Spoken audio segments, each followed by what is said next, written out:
Hello friends, ఈ రోజు మనం చూడబోయేది Japanese anime series apocalypse bringer Mynoghra season 1 episode 1. ఈ రోజు వీడియోలో ఇదే చూడబోతున్నాం. మీరు ఆల్రెడీ ఓవర్లార్డ్ యానిమే చూస్తుంటే దాదాపు అదే వైబ్ లో ఈ యానిమే కూడా ఉంటుంది, కానీ కొంచెం డిఫరెంట్ గా కంప్లీట్ గా సూపర్ గా ఉంటుంది. ఫస్ట్ ఎపిసోడ్ చూశాక మీకే ఈ యానిమే గురించి అర్థమవుతుంది.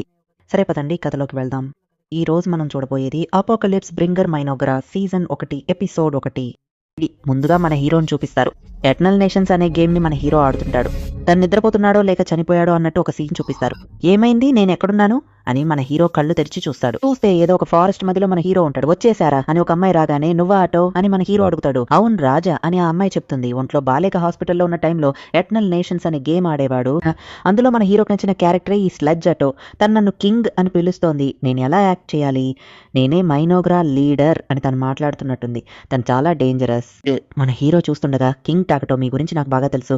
ఎటర్నల్ నేషన్స్ లో హై డిఫికల్టీ లెవెల్లో మీరే నెంబర్ 1 స్కోర్ సాధించారని తను చెప్తుంది. అది నీకులా తెలుసు? నువ్వు గేమ్ లోపలే ఉన్నావని నీకు తెలుసా అని మన హీరో అడుగుతాడు. నాకు అన్నీ గుర్తున్నాయి. మీరు ఆ గేమ్ ఆడుతున్నప్పుడు మాట్లాడినవన్నీ నాకు గుర్తున్నాయి. ఎన్నిసార్లు ఓవర్ అయినా వదలకుండా పోరాడి గెలిచారు. మిమ్మల్ని నేను ఎలా మర్చిపోతాను కింగ్ టాకటో అని తను అంటుంది.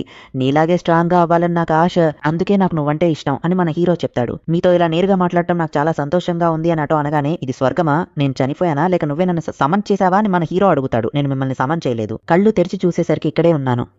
ఇది ఎటర్నల్ నేషన్స్ వరల్డ్ లాగే ఉంది. ఇది ఖచ్చితంగా ఆ గేమ్ లోని వరల్డ్ కాదు, అలాగని మీ ఎర్త్ కూడా కాదు అని ఆటో అంటుంది. ఎలాగోలా మిమ్మల్ని నేరుగా చూసేశాను కింగ్ టాకటో. అది చాలా. మనం ఎక్కడ ఉన్నామో తెలియదు, కానీ ఖచ్చితంగా ఈ వరల్డ్ ని మీరు పాలిస్తారని నాకు నమ్మకం ఉంది. ఈ ప్లేస్ లోనే మన కింగ్డమ్ ని బిల్డ్ చేయడం స్టార్ట్ చేద్దాం మహారాజా అని ఆటో అంటుంది.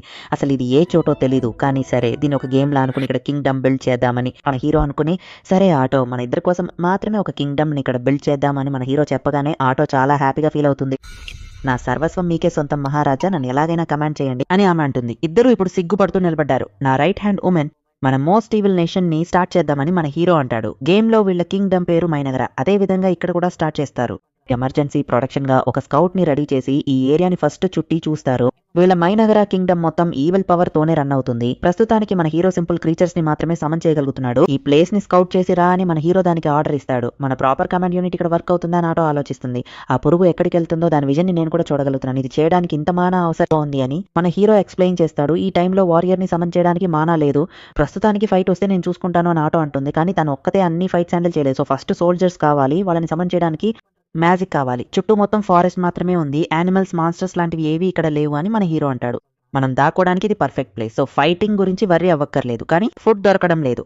ఏం చేద్దాం, కనీసం యానిమల్స్ అయినా ఉంటే వేటాడి తినొచ్చు కదా అని మన హీరో అడుగుతాడు. సారీ మహారాజా అని ఆటో అంటుంది. పర్వాలేదు, నువ్వు నా పక్కన ఉండటమే నాకు పెద్ద హెల్ప్ అని హీరో అంటాడు. ఆటో చాలా హ్యాపీ అవుతుంది. గేమ్ లో సరిగ్గా తెలియదు, కానీ నేరుగా చూస్తే ఈమె క్యారెక్టర్ నాకు చాలా నచ్చింది అని మన హీరో అనుకుంటాడు. కొన్ని డార్క్ ఎల్ఫ్స్ గుంపుగా ఉండటాన్ని మన హీరో నోటీస్ చేస్తాడు. ఫ్యాంటసీ వరల్డ్ లో ఎల్ఫ్స్ ఉండటం కామనే కదా అని ఆటో అంటుంది. ఎటర్నల్ నేషన్స్ గేమ్ లో కూడా ఎల్ఫ్స్ ఉంటారు. ఒకవేళ ఇది ఎటర్నల్ నేషన్స్ ఏమో అని మన హీరో కొంచెం ఆలోచిస్తాడు. పక్కనే ఉన్న సిటీని గానీ విలేజ్ ని గానీ మనం డిస్టర్బ్ చేస్తే ప్రాబ్లం స్టార్ట్ అవుతుంది, కానీ ప్రాబ్లం వస్తే మనం ఇక్కడ నుండి పారిపోవచ్చు అని ఆటో అంటుంది. అది కూడా కరెక్టే, అనవసరంగా నేను బాధపడాల్సిన అవసరం లేదు. ప్రస్తుతానికి ఆ ఎల్ఫ్స్ ఏం చేస్తున్నారో చూద్దామని మన హీరో చూస్తాడు. అప్పుడు ఒక ముగ్గురు డార్క్ ఎల్ఫ్స్ అక్కడికి వస్తారు. ఇప్పుడు వేరే వాళ్ళ కళ్ళకి మన హీరో ఎలా కనిపిస్తున్నాడో మనకు చూపించబోతున్నారు. డార్క్ ఎల్ఫ్ అంటే ఫారెస్ట్, అందుకే వీళ్ళందరినీ హ్యూమన్స్ వరల్డ్ నుండి తరిమేశారు. వెళ్ళడానికి చోటు లేక వీళ్ళందరూ ఫారెస్ట్ లో పారిపోయి వచ్చారు. ఫుడ్, వాటర్ లేక మిగతా గ్రూప్ కూడా చాలా కష్టపడుతున్నారు. తరిమిన వాళ్ళ నుండి తప్పించుకోవడానికి కర్సెట్ ఫారెస్ట్ లోకి పారిపోయి వచ్చారు. ఆ ల్యాండ్ లోకి ఎవరు రారు, ఏ ప్రాణి కూడా అక్కడ బతకదు. సో మనకు ఫుడ్ దొరకడం కష్టం అని వీళ్ళు ఆలోచిస్తూ వస్తున్నారు. ఖచ్చితంగా మనం సర్వైవ్ అవుతాము అని ఒక లీడర్ లాంటి వ్యక్తి అందరినీ ముందుకు తీసుకెళ్తున్నాడు.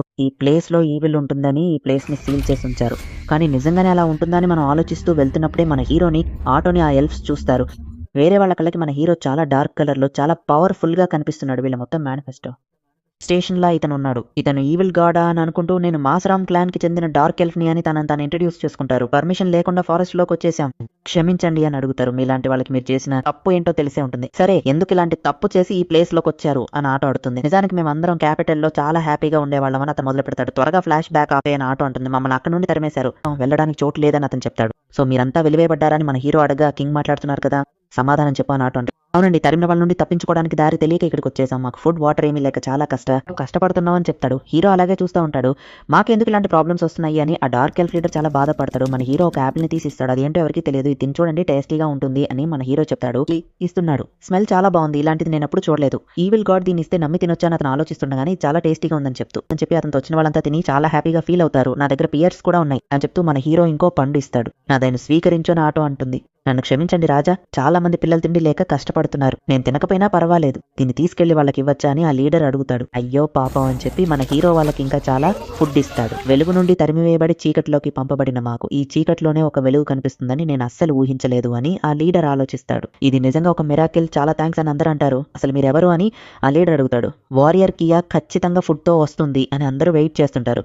అప్పుడు ఏదో మంచి స్మెల్ వస్తుంది. కియా మన హీరో ఇచ్చిన ఫుడ్ని వీళ్ళందరికీ తీసుకొచ్చి ఇస్తుంది. మొత్తానికి ఆ డార్క్ ఎల్స్ అందరూ బ్రతకడానికి ఒక ఛాన్స్ దొరికింది. కానీ ఖచ్చితంగా ఈ లోకంలో ఏది ఫ్రీగా రాదు కదా అని ఆ లీడర్ ఆలోచిస్తూ ఉంటాడు. అప్పుడు ఆ తెగకు చెందిన మోల్డార్ అనే పెద్దాయన వచ్చి, ఈ పండు చాలా టేస్టీగా ఉంది కానీ ఇలాంటిది నా లైఫ్లో ఎప్పుడూ చూడలేదు అని అడుగుతాడు. ఈ ప్రపంచంలో ఇంత టేస్టీ పండు ఉంటుందని నాకు ఇప్పుడే తెలిసిందని ఆ లీడర్ చెప్తాడు. నేను ఆ లెజెండ్ ఆఫ్ ఫారెస్ట్ లో చూశాను, మన పూర్వీకులు చెప్పింది ఇదే అని ఆ లీడర్ అంటాడు. కింగ్ ఆఫ్ రోయన్స్ గురించా నేను కూడా విన్నాను. అతను ప్రపంచాన్ని నాశనం చేసి మళ్ళీ మొదటి నుండి ఈ వరల్డ్ ని బిల్డ్ చేస్తాడట.